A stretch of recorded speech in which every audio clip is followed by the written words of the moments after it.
सिंधु घाटी सभ्यता के महत्वपूर्ण हम प्रश्न देखेंगे उत्तर सहित हिंदी में, ठीक है ना। टोटल ये आपको SSC CGL SSC MTS railway RRB group D खास सभी परीक्षाओं में पूछा जाता है, ठीक है ना। तो सिंधु घाटी सभ्यता क्या है इसे हम देखेंगे।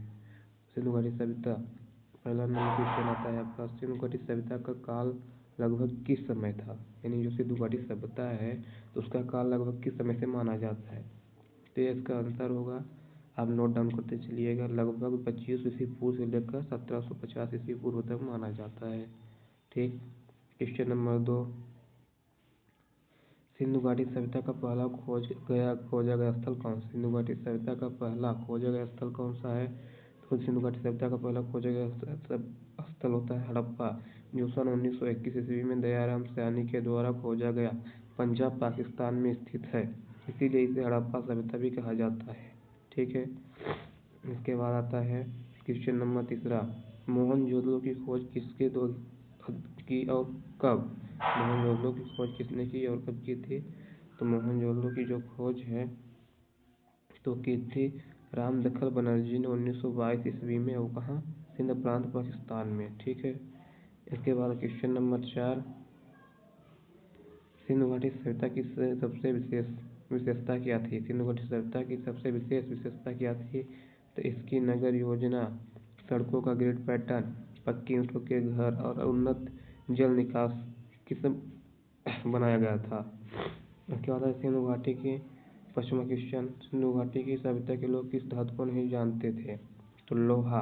उन्हें तांबा कांस्य सोना चांदी का ज्ञान था, लेकिन लोहे का ज्ञान नहीं था, ठीक है।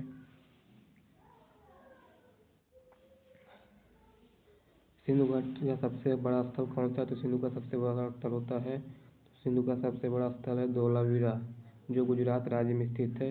यह एकमात्र ऐसा स्थल है जो 3 भागों में नगर योजना में बांटा गया। 3 भागों में कौन कौन से था, तो मध्य नगर, आप लिख लीजिए मध्य नगर पहला, इसके बाद देखो पहला था मध्य नगर, दूसरा निचला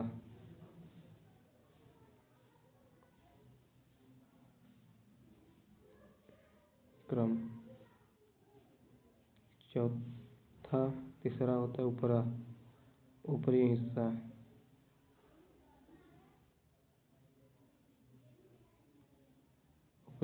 ठीक है। उसके बाद आता है सिंधु घाटी सभ्यता का बंदरगाह वाला स्थान कौन सा। सिंधु घाटी सभ्यता का बंदरगाह वाला स्थल कौन सा है, तो लोथल, जो गुजरात राज्य में यहाँ डाक यार्ड बंदरगाह मिला है। लोथल गुजरात में डाक यार्ड बंदरगाह मिला है, ठीक है।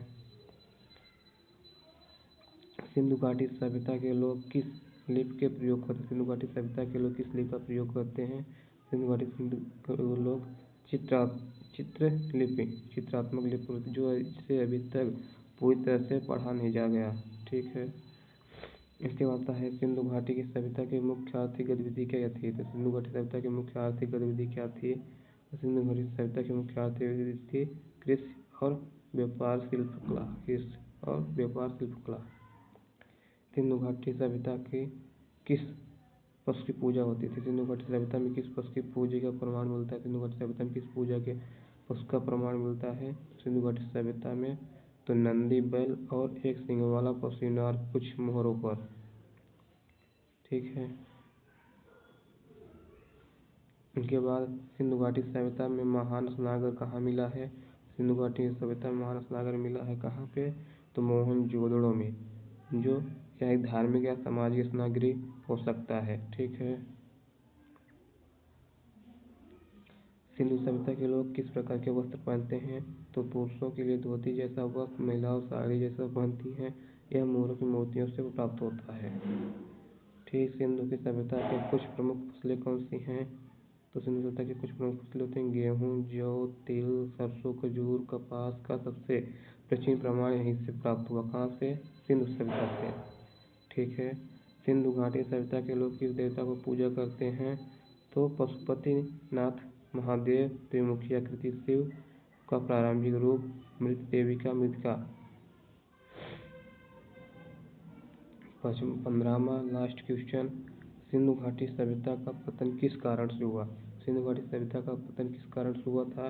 तो इसके पतन के कई कारण हो सकते हैं, जैसे जलवायु परिवर्तन, बाढ़, आक्रमण आर्यों द्वारा, या फिर नदी मार्ग बदलना और महामारी आदि। ठीक है, ये आपके क्या हो सकते हैं, सिंधु घाटी सभ्यता के कुछ मोस्ट इम्पोर्टेंट क्वेश्चन है आपके के पेपर से जो पूछे जाएंगे। ज़्यादा से ज़्यादा यही क्वेश्चन पूछे जाते हैं और कुछ नहीं आएगा इसमें से। आप इसको, अगर आप चाहते हैं कि आप इसको PDF लें तो हमारे यूट्यूब चैनल को सब्सक्राइब करें और बेल आइकन को दबा के कमेंट करें। थैंक यू, धन्यवाद।